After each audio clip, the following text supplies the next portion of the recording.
আমার একটু ঠান্ডা লাগছে, তাই খুব ঝাল দিয়ে ভাত খেতে ইচ্ছে করে। তো এই ঝালটা আমার অনেক পছন্দ। এটাকে বলে রসুন মরিচের ভর্তা। আর সাথে হলো গরম ভাত। এই ভাত দিয়ে এই ভর্তাটা দিয়ে খাইতে এত মজা লাগে বলার বাহিরে, অনেক টেস্ট। কারণ কি জানেন, আবার সাথে যদি একটু লেবু হয় আরও বেশি মজা লাগে। সত্যি অসাধারণ। Juice juice. আসসালামু আলাইকুম, হ্যালো এভরিওয়ান। চলেন সবাই আমি কিভাবে ভর্তাটা বানাইছি আজকে ভর্তার রেসিপি দেখে।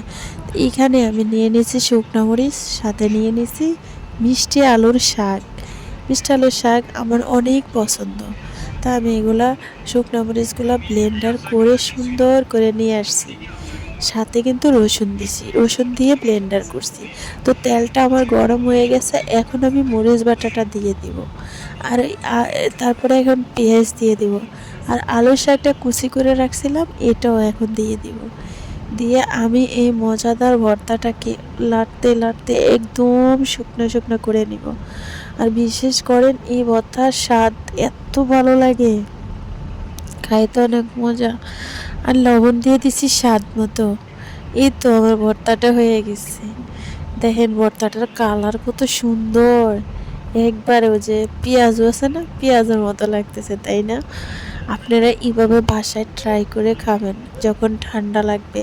আর সবসময় কিন্তু এই ভর্তা খাওয়া যায়। তো এই তো আমি, কেমন হয়েছে আমার ভর্তাটা কমেন্টে বলে যাবেন।